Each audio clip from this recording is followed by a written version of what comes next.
The Book of Deuteronomy, Chapter 33. This is the blessing with which Moses, the man of God, blessed the children of Israel before his death. He said, The Lord came from Sinai, and rose from Seir to them. He shined forth from Mount Paran.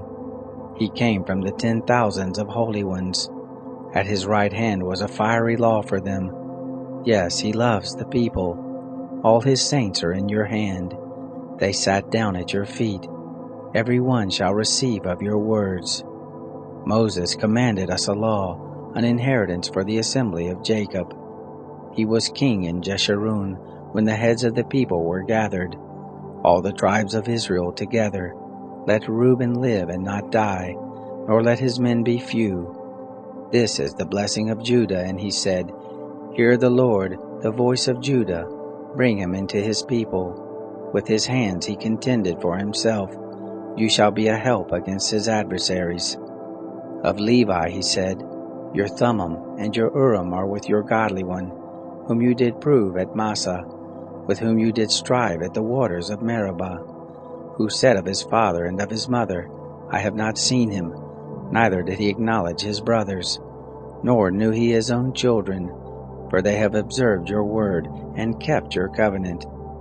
They shall teach Jacob your ordinances, and Israel your law. They shall put incense before you, and whole burnt offerings on your altar. Bless, O Lord, his substance, and accept the work of his hands. Smite through the loins of those who rise up against him, and of those who hate him, that they rise not again. Of Benjamin he said, The beloved of the Lord shall dwell safely by him. He covers him all the day long. He dwells between his shoulders. Of Joseph he said, Blessed of the Lord be his land, for the precious things of the heavens, for the dew, for the deep that couches beneath, for the precious things of the fruits of the sun, for the precious things of the growth of the moons, for the chief things of the ancient mountains, for the precious things of the everlasting hills, for the precious things of the earth and the fullness of it, the good will of him who lived in the bush. Let the blessing come on the head of Joseph, on the crown of the head of him who was separate from his brothers. The firstborn of his herd, majesty is his. His horns are the horns of the wild ox. With them he shall push the peoples, all of them, even the ends of the earth. They are the 10,000s of Ephraim.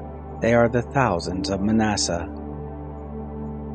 Of Zebulun he said, Rejoice, Zebulun, in your going out, Issachar in your tents. They shall call the peoples to the mountain.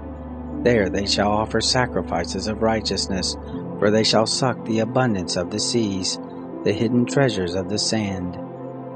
Of Gad he said, Blessed be he who enlarges Gad.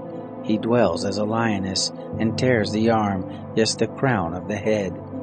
He provided the first part for himself, for there was the lawgiver's portion reserved. He came with the heads of the people. He executed the righteousness of the Lord, his ordinances with Israel. Of Dan he said, Dan is a lion's cub that leaps forth from Bashan. Of Naphtali he said, Naphtali, satisfied with favor, full with the blessing of the Lord, possess the west and the south. Of Asher he said, Blessed be Asher with children. Let him be acceptable to his brothers. Let him dip his foot in oil. Your bars shall be iron and brass. As your days, so shall your strength be. There is none like God, Jeshurun, who rides on the heavens for your help, in his excellency on the skies. The eternal God is your dwelling place, and underneath are the everlasting arms. He thrust out the enemy from before you, and said, Destroy. Israel dwells in safety, the fountain of Jacob alone, in a land of grain and new wine. Yes, his heavens drop down dew. Happy are you, Israel, who is like you, a people saved by the Lord, the shield of your help, the sword of your excellency. Your enemies shall submit themselves to you. You shall tread on their high places.